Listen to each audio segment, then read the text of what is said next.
একটি শাসন ব্যবস্থা যা আল্লাহর নীতির উপর প্রতিষ্ঠিত, যেখানে সমস্ত আইন ও নীতিমালা শরিয়া থেকে উদ্ভূত এবং ন্যায় বিচার ও সমতার জন্য নিবেদিত থাকবে।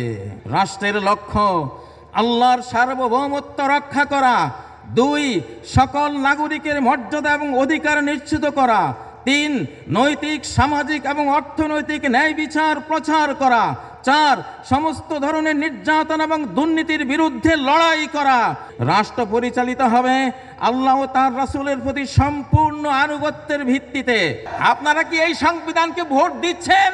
ডক্টর ইউনূস সাহেব, জনাব ওয়াকারুজ্জামান সাহেব, দেখে নিন আমাদের জনতা এই সংবিধানকে সমর্থন দিচ্ছে, এই সংবিধানকে ভোট দিচ্ছে। আগুনের ফুলকিরা এসো জড়ো হই দাবানল জ্বালবার মন্ত্রে, বজ্রের হুঙ্কারে আঘাত হানি মানুষের মন গড়া তন্ত্রে।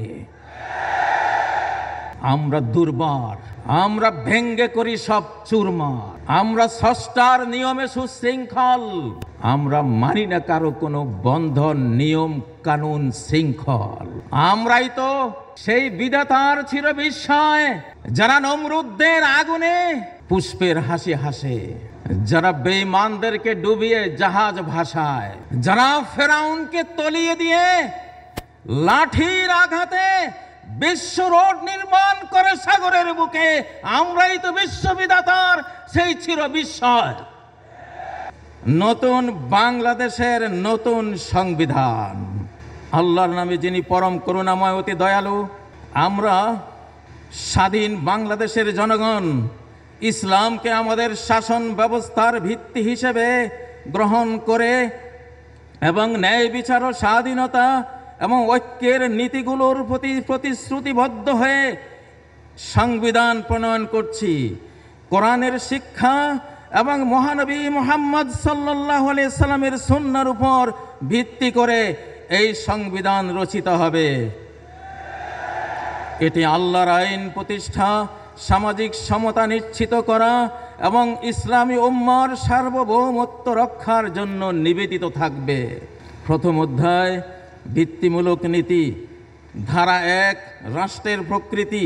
এটি একটি ইসলামী প্রজাতন্ত্রী বাংলাদেশ, একটি শাসন ব্যবস্থা যা আল্লাহর নীতির উপর প্রতিষ্ঠিত, যেখানে সমস্ত আইন ও নীতিমালা শরিয়া থেকে উদ্ভূত এবং ন্যায় বিচার ও সমতার জন্য নিবেদিত থাকবে। ধারা 2, রাষ্ট্রের লক্ষ্য আল্লাহর সার্বভৌমত্ব রক্ষা করা। 2, সকল নাগরিকের মর্যাদা এবং অধিকার নিশ্চিত করা। 3, নৈতিক, সামাজিক এবং অর্থনৈতিক ন্যায় বিচার প্রচার করা। 4, সমস্ত ধরনের নির্যাতন এবং দুর্নীতির বিরুদ্ধে লড়াই করা। 5, বৈশ্বিক ইসলামী সম্প্রদায় অর্থাৎ উম্মার মধ্যে ঐক্য প্রতিষ্ঠা করা। ধারা 3, নির্দেশনামূলক নীতি। রাষ্ট্র পরিচালিত হবে আল্লাহ ও তার রাসূলের প্রতি সম্পূর্ণ আনুগত্যের ভিত্তিতে।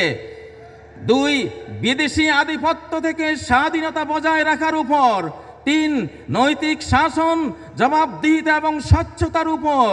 4, শিক্ষা এবং বৈজ্ঞানিক উন্নয়নকে উৎসাহিত করার উপর। আমরা রাজি। আপনারা কি এই সংবিধানকে ভোট দিচ্ছেন?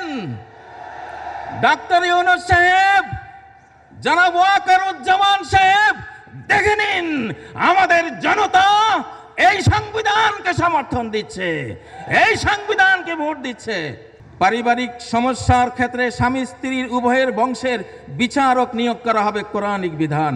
ধর্মীয় নেতৃত্ব এগিয়ে আসছে সারা বিশ্বে, বাংলাদেশে, সিরিয়ায়, আফগানিস্তানে এবং আমরা দেখছি ফিলিস্তিনে, আমরা দেখছি সারা বিশ্বেই ধর্মীয় নেতৃত্ব এগিয়ে আসছে।